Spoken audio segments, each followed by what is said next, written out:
mmenitoa machozi kuwa. Mmenitoa machozi.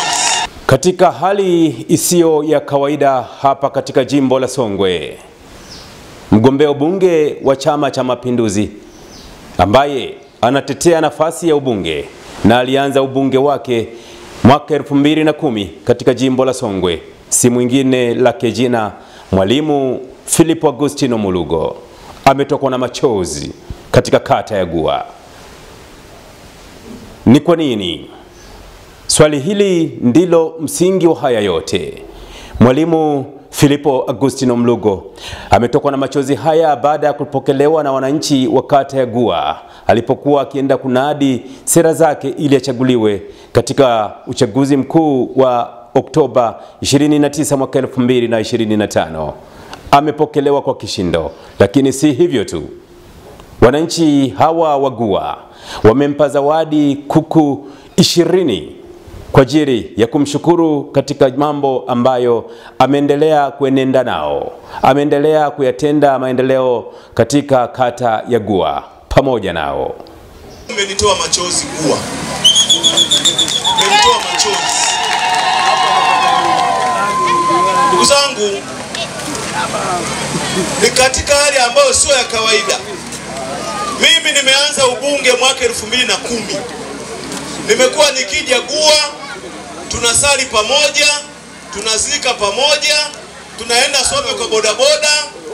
Nimekuwa Filipo wa Gua, nimekuwa Filipo wa Kapalala, nimekuwa Filipo wa Ngwala, nimekuwa Filipo wa Udinde. Leo Gua imetisha.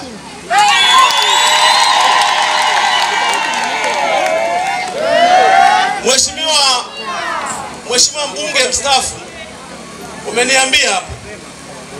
umeniambia sijawahi kuona. Jinsi ambavyo wewe hujawahi kuona na mimi sijawahi kuona kupata kuku 20. Jamani, mmenipatia kuku 20.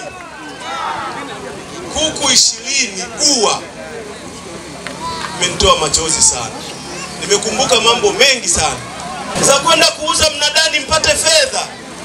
Mpate fedha ya sabuni, mpate fedha ya chumvi, mpate fedha ya mboga, mpate fedha ya kumnunulia mtoto sare ya shule akiwa anasoma Gua sekondari au Kapalala, mpate fedha ya kujikimu na maisha yenu.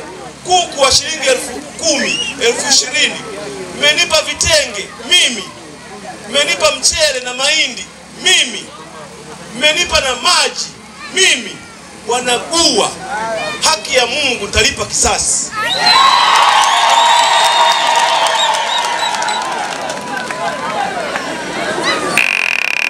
Nitalipa kisasi.